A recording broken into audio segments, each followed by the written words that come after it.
بسم اللہ الرحمن الرحیم۔ السلام علیکم ورحمۃ اللہ وبرکاتہ۔ میرا نام ابراہیم قریشی ہے، میں ریحان اسکول اسلام آباد کا ایک طالب علم ہوں، RSC پڑھتا ہوں۔ آج میں لورا وائنڈرکیم کے متعلق گفتگو اپنے فارغ وقت پر کنٹرول کیسے حاصل کریں کے بارے میں اپنے خیالات آپ کے ساتھ شیئر کرنا چاہتا ہوں۔ یہ گفتگو ہمیں سکھاتی ہے کہ ہم اپنے فارغ وقت پر ہماری سوچ سے کہیں زیادہ اختیار رکھتے ہیں۔ لورا وائنڈرکیم بتاتی ہیں کہ میرے پاس وقت نہیں ہے کہنے کے بجائے ہمیں اپنی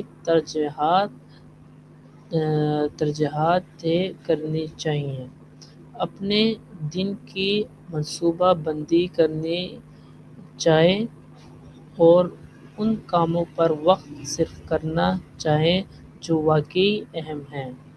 وہ ہمیں ترغیب دیتی ہے کہ ہم اپنے فارغ وقت کو نئی مہارتیں سیکھنے، اپنے خاندان کے ساتھ وقت گزارنے، اپنی صحت کا خیال رکھنے اور اپنے مقاصد کے حصول کے لیے استعمال کریں۔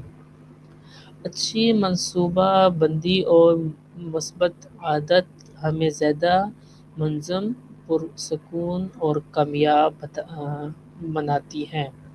سادہ الفاظ میں، وقت ہماری سب سے قیمتی دولت ہے۔ اگر ہم اپنی سمجھداری سے استعمال کریں تو ہم زیادہ خوش، متوازن اور کامیاب زندگی گزار سکتے ہیں۔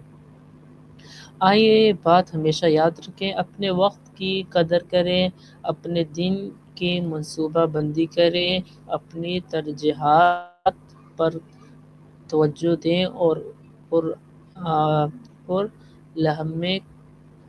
ہر لمحے کو قیمتی بنائیں۔